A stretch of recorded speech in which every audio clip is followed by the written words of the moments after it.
Alright guys, besides all the input elements that we have seen now, there are few other types of elements also, like hidden, file, and button input. These inputs are helpful during form processing. The hidden type of input is created using hidden value for the type attribute within an input element. So here is the example that as we can see there is a type inside this input element hidden. So let's have a hidden input on our page. So here we have one index.html file, style.css file with normal styles, and our page looks something like this. Now we will have one hidden input element. So here after the h1 tag, let's take one form element, and inside the form element let's take one input, and now instead of saying text we will say hidden, and let's apply name attribute also, say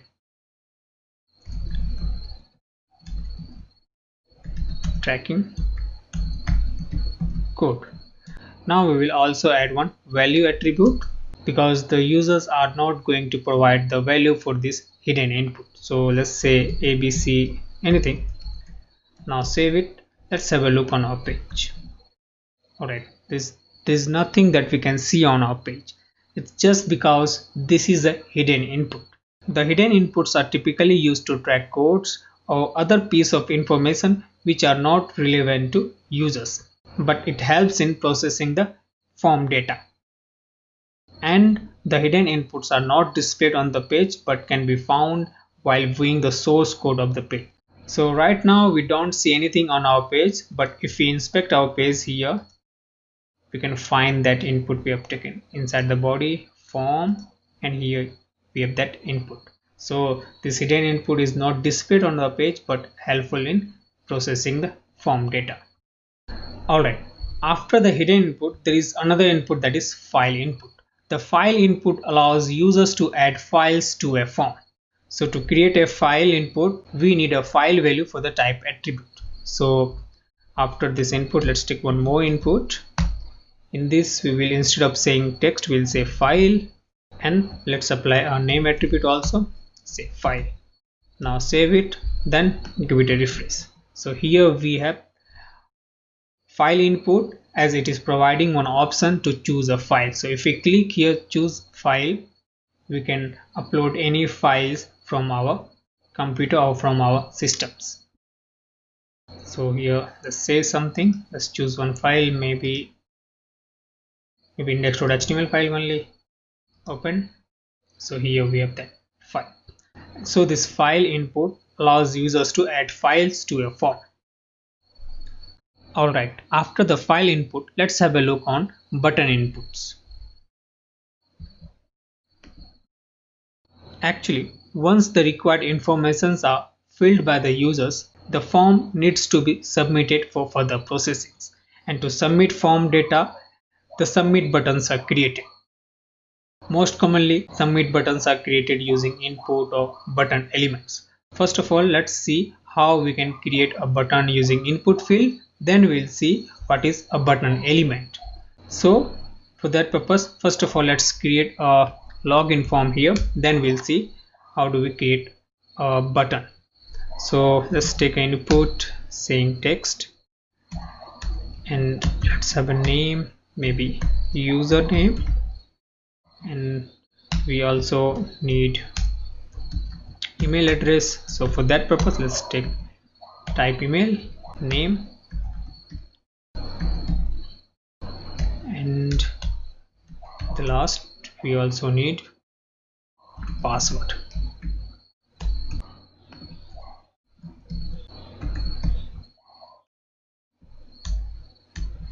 Now save it, then let's have a look here. Here we have, this is for the name input, and this is for email, and this is for the password. Provide the name, say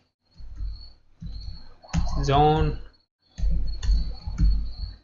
email address, let's say xyz@gmail.com, and thereafter let's provide some password, maybe something. Alright, now as we have filled the required information inside this form, now we need to submit the data for the further processing. and to submit a data, a button is created. So let's create a button after this.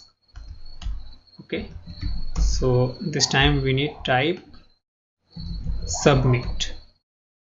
To create submit button we use type submit. So here we'll say submit and value will say send. Now save it. Let's have a look. Here we have that button. So this button has been created using input field with the type attribute value submit. So now if we fill our form,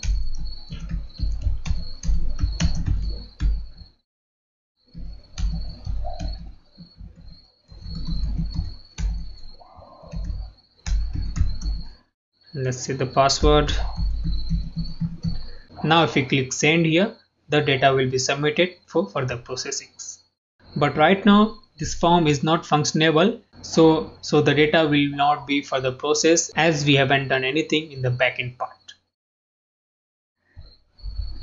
The submit button inside a form can also be created using button element. So instead of this we can also use button, and inside this we can say send. Now save it, then give it a refresh. Same thing, but this time we have created button element. Actually, as an input is a self-contained element that cannot wrap any other content. So if we want, for example, here inside this button, if we want to wrap say any other element inside this, say send, and here just write message. We can do such kind of thing using only button element, but inside the input element we cannot have another element something like this. It's just because it is a self-contained element. The button elements provide more control over the style of the input element. The button element comes with an opening as well as closing tag that we can see here that may wrap other elements. We are wrapping a strong element inside this button element.